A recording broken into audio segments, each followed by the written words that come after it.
We went on an epic Arizona vacation trip to make memories. This is Daryl and Erin on Travel with D&E.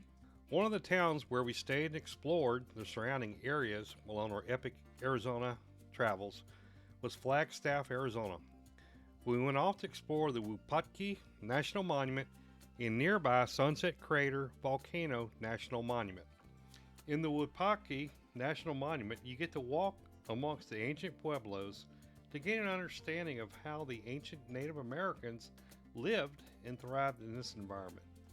So where is Wupatki National Monument? It is located 30 miles north of Flagstaff, and within the monument there are several different Pueblos to see, including the Lomaki and Box Canyon Pueblos, Citadel and the Nalakihu Pueblos, the Wupatki Pueblo and the Visitor Center, and finally the Wukoki Pueblo. What's the history behind the Wupatki National Monument? In 1924, President Calvin Coolidge established Wupatki as a national monument and was listed on the National Register of Historic Places on October 15, 1966. The Sinagua, Kohoinina, and Kayente Anasazi inhabited and flourished in this area. They grew crops, hunted wild game, and made pottery. The Anasazi were living on the water from the Wupatki Springs, unfortunately which is now dry, and a diet of corn, beans, squash, seeds, and grains, plus fresh meat from hunting. Indigenous people have inhabited this area for maybe 10,000 years before Sunset Volcano Crater erupted around 1085. Hopi and Zuni elders tell stories about watching the fireworks happening when the volcano was letting out a blast. The landscape is littered with old volcanic cinder and spatter cones. The stratovolcano at Kachina Peaks is a few miles to the southwest. None of these volcanic remnants have erupted in almost 1,000 years, but the ruins at Wupatki National Monument were occupied before those last eruptions and then rebuilt a few decades after. The first Pueblos we visited were the Lomaki and Box Canyon. Lomaki means beautiful house in the Hopi language. Located at the end of the trail, it has 9 rooms made of local limestone and sandstone that was constructed in the last decade of the 1100s. Although it does not look like farmland today, the inhabitants were skilled dry farmers. Fields were located within the walls of the Box Canyon, on flat mesa tops, and on terraced hillsides. The presence of just a few inches of black cinders created a mulch layer that helped hold moisture. All 3 pueblos are clearly within sight of each other. The Lomaki Pueblo is the largest of the 3 structures, although it too is a small pueblo, of just a handful of rooms. Impressively, all 3 of these structures have not been reconstructed. They have only been stabilized to prevent further deterioration. This means that the beautifully masonry of all 3 pueblos is original. The trails of the various ruins of the Lomaki and Box Canyon Pueblos are hard-packed gravel with a few sections of flat rock. There are many interpretive signs along the trail that teach a few things about what you're looking at. Along the trail, you will see overlooks of the Box Canyon from the southeast. The distance of the trail is 0.5 miles. The elevation is 5,300 to 5,326 feet, with a 50-foot elevation gain to the trail. It's considered more moderately difficult than easy. Plan to spend at least 30 minutes exploring the Pueblo section. By the time Citadel and Nalakihu were constructed in the early 1100s, the community was a thriving agricultural society with trade reaching in all directions for hundreds of miles. There is evidence of the mixture of cultural influences within the discovery of ceramic wares found in the area, as well as different types of human burials, including one cremation, which is a tradition from the Hohokam people to the south. The Pueblos were a central hub of a vibrant agricultural community for farming. They also provide good opportunities for hunting game animals such as mule deer, elk, and pronghorn. Nalakihu is a Hopi word meaning house standing outside the village, and it's a smaller sandstone structure at the beginning of the trail. Based on tree ring data, construction likely occurred in the late 1190s. It had 10 rooms on the main floor, 3 or 4 rooms forming a second story. After learning about Nalakihu Pueblo, you'll start a short ascent to Citadel Pueblo. Signs punctuate the climb, allowing you to rest and learn more about the people who lived here. The Citadel is about half the size of Wupatki Pueblo that has around 50 rooms and is strategically located on the top of a small cinder hill overlooking a limestone sinkhole. The walls were built to follow the outline of the hill and constructed with both sandstone and basalt, which is volcanic rock. There are hundreds of smaller Pueblo structures, 1 to 20 rooms, surrounding Citadel, as well as traces of agricultural fields, terraces, rock alignments, water catchments, and check dams. Soil samples from around these sites revealed pollen and seeds from domesticated plants such as corn, squash, beans, tobacco, and even cotton. The view from here are spectacular. The closest high peak you could see is O'Leary Park, an extinct volcano, and Sunset Crater Volcano National Monument.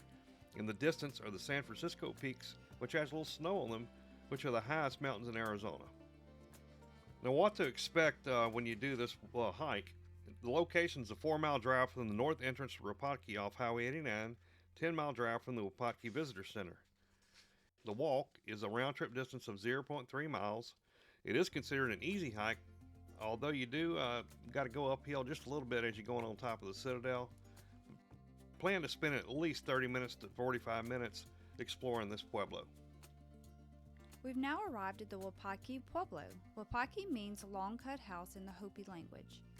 It is a multi-story pueblo dwelling comprising over 100 rooms, a kiva, which is a community room, and the northernmost Hohokam-style ball cart ever discovered in North America, creating the largest building site for nearly 50 miles. The structures were built of flat, red sandstone pieces moored together in what is now called stack architecture.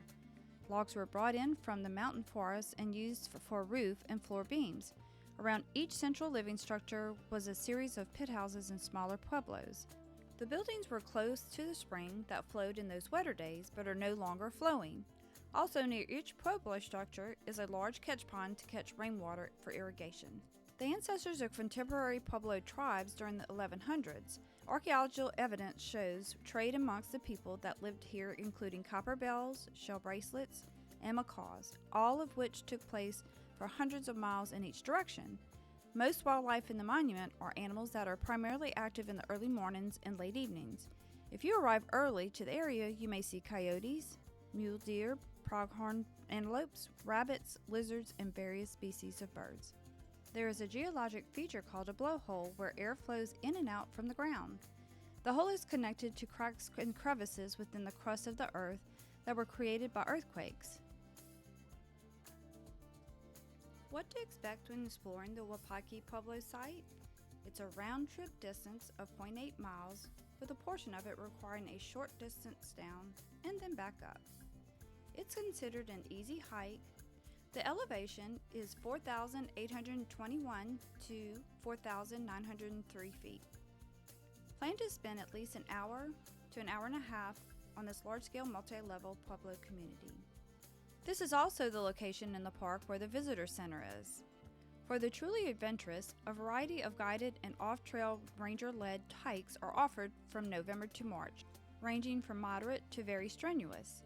These hikes give visitors the opportunity to see petroglyphs and different Pueblo structures. The Wukoki Pueblo is located in the Wupatki National Monument near Flagstaff. The ruins were built on a rock atop a hill. The 3-story structure has the appearance of a fortress with a great view of the surrounding landscape, and the name Wukoki means big house. A short parapet wall once surrounded the plaza. The possible purpose of the wall was to defend occasional skirmishes with Navajo raiders. It is one of the best preserved ruins in the monument and has not undergone any reconstruction whatsoever. It's amazing that it has stood exposed to everything nature's thrown at it for over 800 years, while many of the ruins have been reduced to stubby walls and piles of rubble. The trail is mostly dirt with a few sections of sandstone. It's very clear the Park Service doesn't want anyone wandering off the trail, seeing they are lined with rocks. The trail loops completely go around the ruins. So what to expect at the Wukoki Pueblo? It's a round-trip distance of 0.3 miles. It is considered an easy hike. The elevation is at 4,586 feet to 4,623 feet. Plan to spend at least 30 minutes exploring this Pueblo area. Erin and I love history and we love being outdoors. The Wupatki National Monument was well worth a visit and thoroughly enjoyed the history and the short hikes. The bonus of going to the Wupatki National Monument is the fact that the Sunset Crater National Monument is right next door. So you get 2 national monuments in one shot. If you like this content, I know you're really going to enjoy all the epic Arizona trip videos we have to help you plan your next epic trip with your significant others. Thanks for watching, and as always, we will see you on the next video.